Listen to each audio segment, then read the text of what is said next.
तो बांग्लादेश के प्रधानमंत्री यूनुस जो सत्ता में आते ही भारत को आंख दिखाने की कोशिश कर रहे थे, अब उन्हीं के देश में उन्हीं के नेता उन्हें आंख तरेर रहे हैं।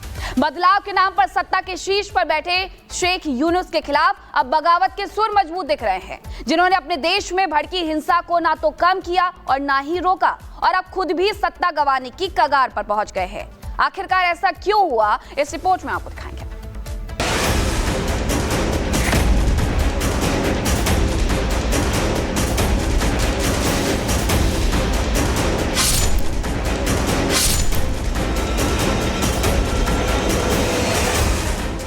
फिर शुरू हुआ सत्ता का खेल। यूनुस के खिलाफ भी बगावत की आवाज हुई बुलंद।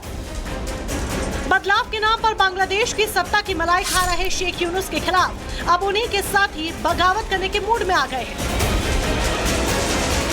सत्ता हासिल करने के बाद यूनुस ने खुद को मजबूत करने के लिए कट्टरता का कार्ड चला, हिंदुओं पर अत्याचार कराए, पाकिस्तान से पिंगे बढ़ाई, भारत से दुश्मनी की, लेकिन आखिरकार सत्ता पर बने रहने के उनके सारे हथकंडे 6 महीने में ही फेल होने शुरू हो गए। अगर मोहम्मद यूनुस की सरकार इम्पार्शियल रही होती तो ऐसा ना होता कि अवामी लीग के 1/3 नेता देश छोड़ के बाहर चले जाएं, 1/3 नेता अरेस्ट कर लिए जाएं, 1/3 नेता अंडरग्राउंड हो जाएं। यही बात तो अब बीएनपी पार्टी के सेक्रेटरी जनरल जनाब मोहम्मद आलमगीर कह रहे हैं। वो ये कह रहे हैं कि मोहम्मद यूनुस की सरकार पार्शियल है, लिहाजा अगर इलेक्शंस कराए जाते हैं तो उस समय एक न्यूट्रल गवर्नमेंट होनी चाहिए। यूनुस के खिलाफ सबसे पहला मोर्चा खोला है खालिदा जिया की पार्टी बीएनपी ने। बीएनपी नेताओं ने आरोप लगाया है कि यूनुस खुद सत्ता पर बने रहने की इच्छा की वजह से चुनाव कराने से डर रहे हैं। हालांकि खालिदा जिया ने तो खुद नहीं कहा है, लेकिन माना जा रहा है कि उनके इशारे पर ही उनकी पार्टी के नेता यूनुस के खिलाफ आग उगल रहे हैं। बीएनपी के महासचिव फखरुल इस्लाम ने तो यूनुस को हटाने की मांग कर डाली है। कई मुद्दों पर यूनुस निष्पक्ष नहीं है, जिससे देश में अस्थिरता बढ़ी है। जिस तरह से सरकार काम कर रही है, उससे जल्द चुनाव कराने की आवश्यकता हो गई है। कुछ लोग सुधार की प्रक्रिया पूरे होने के बाद इलेक्शन कराने की बात कह रहे हैं। ऐसे में क्या चुनाव के लिए 5 साल का इंतजार करना होगा? आपको बता दें कि 5 अगस्त 2024 को हिंसा के बाद मोहम्मद यूनुस की लॉटरी खुल गई थी। अमेरिका में बैठे यूनुस को बुलाकर उन्हें देश में बनी अंतरिम सरकार का मुखिया बनाया गया था। सत्ता संभालते ही यूनुस ने देश में सुधार की बड़ी बड़ी बातें कही, लेकिन करीब 5 महीने बाद भी बांग्लादेश के हालात में कोई बदलाव नहीं हुआ। यूनुस न चुनाव की बात कह रहे हैं, न ही राजनीतिक दलों को सत्ता सौंपने का कोई प्लान बता रहे हैं, जिससे चुनावी राजनीति करने वाले दलों की बेचैनी बढ़ती जा रही है। आरोप है कि यूनुस खुद सत्ता में रहने के लिए ये सारे दांव खेल रहे हैं। देश के 2 सबसे बड़ी पार्टियों अवामी लीग और बीएनपी के लीडर देश से बाहर हैं।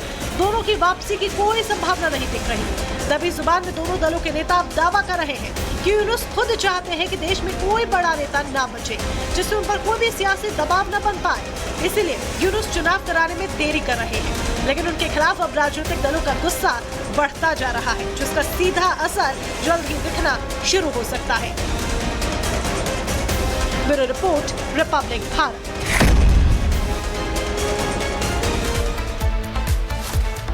तो आखिरकार 5-6 महीने के भीतर ऐसा हुआ क्या जिसकी वजह से यूनुस के खिलाफ जो गुस्सा है वो बढ़ते जा रहा है? वो आपको बता देते हैं कि राजनीतिक दलों के नेताओं की वो उपेक्षा कर रहे हैं। ऐसा वहां के नेताओं का, उनकी जो पार्टी है जिसने उन्हें समर्थन दिया था, उनका कहना है। सिर्फ कुछ लोगों का ग्रुप चल रहा है बांग्लादेश में। ये भी कहा गया है बीएनपी के द्वारा, जो कि जिया की पार्टी है। वर्तमान सरकार की जनता से कोई जवाबदेही नहीं है, ये भी उन पर आरोप लग रहे हैं। उन पर आरोप ये भी लग रहे हैं कि सत्ता में शामिल लोगों पर भ्रष्टाचार मामले में शामिल हैं।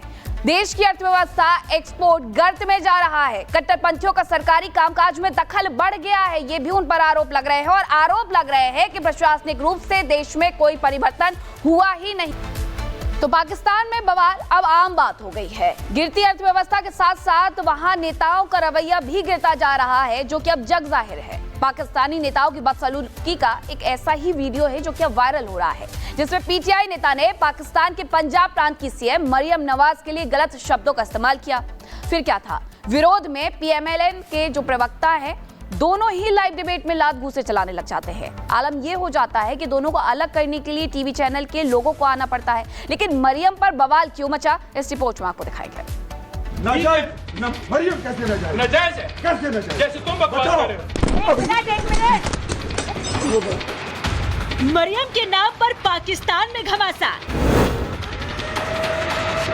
टीवी शो के दौरान जमकर हुआ लाइव बवाल।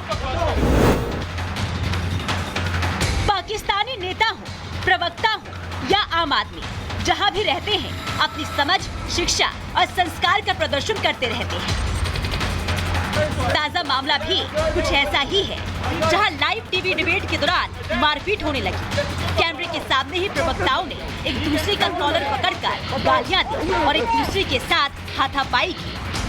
अब इसका वीडियो सोशल मीडिया पर वायरल हो रहा है। ये पूरी घटना हुई पाकिस्तान की बोल्ड न्यूज के शो के दौरान, जहां मरियम नवाज के खिलाफ आरोप लगाते विपक्षी दल का प्रवक्ता शब्दों की मर्यादा भूल बैठा, जिसका जवाब मरियम समर्थक ने उसी समय हाथों हाथ दे दिया। अब आपको पूरी खबर विस्तार से बताते हैं।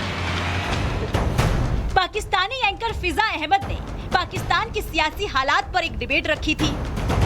डिबेट के लिए पाकिस्तान तहरीके इंसाफ यानी कि पीटीआई नेता नईम हैदर पंजोथा और मुस्लिम लीग नवाज मतलब पीएमएलए के प्रवक्ता इख्तियार वली खान बुलाए गए थे। शो के दौरान पहले दोनों नेताओं ने एक दूसरे पर गंभीर आरोप लगाए और हालात यहाँ तक पहुँच गए कि दोनों के बीच मारपीट शुरू हो गई। दरअसल पीटीआई नेता ने पाकिस्तानी पंजाब के सीएम मरियम नवाज के लिए गलत शब्द का इस्तेमाल किया, जिसका विरोध पीएमएनएल के प्रवक्ता ने किया। वीडियो में देखा जा सकता है कि पीएमएनएल नेता इख्तियार वली खान ने पीटीआई नेता नईम हैदर पंजोथा का कॉलर पकड़ लिया, जिसके बाद वो भी खड़े हो गए और दोनों के बीच हाथापाई शुरू हो गई। दोनों ने एक दूसरे पर लात घूंसे बरसाए। डिबेट की होस्ट फिजा उन दोनों को रोकती रही, लेकिन जब वो अकेली कुछ ना कर सकी तो प्रोग्राम के अन्य लोग भी आए और दोनों को किसी तरीके से अलग किया गया। नाजायज मरियम है। नाजायज मरियम कैसे नाजायज? नाजायज है कैसे नाजायज? जैसे तुम बकवास कर रहे हो। बताओ कैसे नाजायज है? ठीक है, कैसे नाजायज? बात करो। बताओ प्लीज ऐसे ना करें, प्लीज ऐसे ना करें। इस घटना के बाद स्टूडियो का सामान भी अस्त व्यस्त हो गया, जिसकी तस्वीरें भी वायरल वीडियो में देखी जा सकती है। टीवी के स्टूडियो और लाइव कैमरे के सामने पार्टी नेताओं की अभद्र बयानबाजी करना पाकिस्तान में आम बात है। इसलिए वहां जब तक चैनलों के अंदर मारपीट होती रहती है। ताजा मामला भी उसी कड़ी का हिस्सा है। Bureau report, Republic Bharat.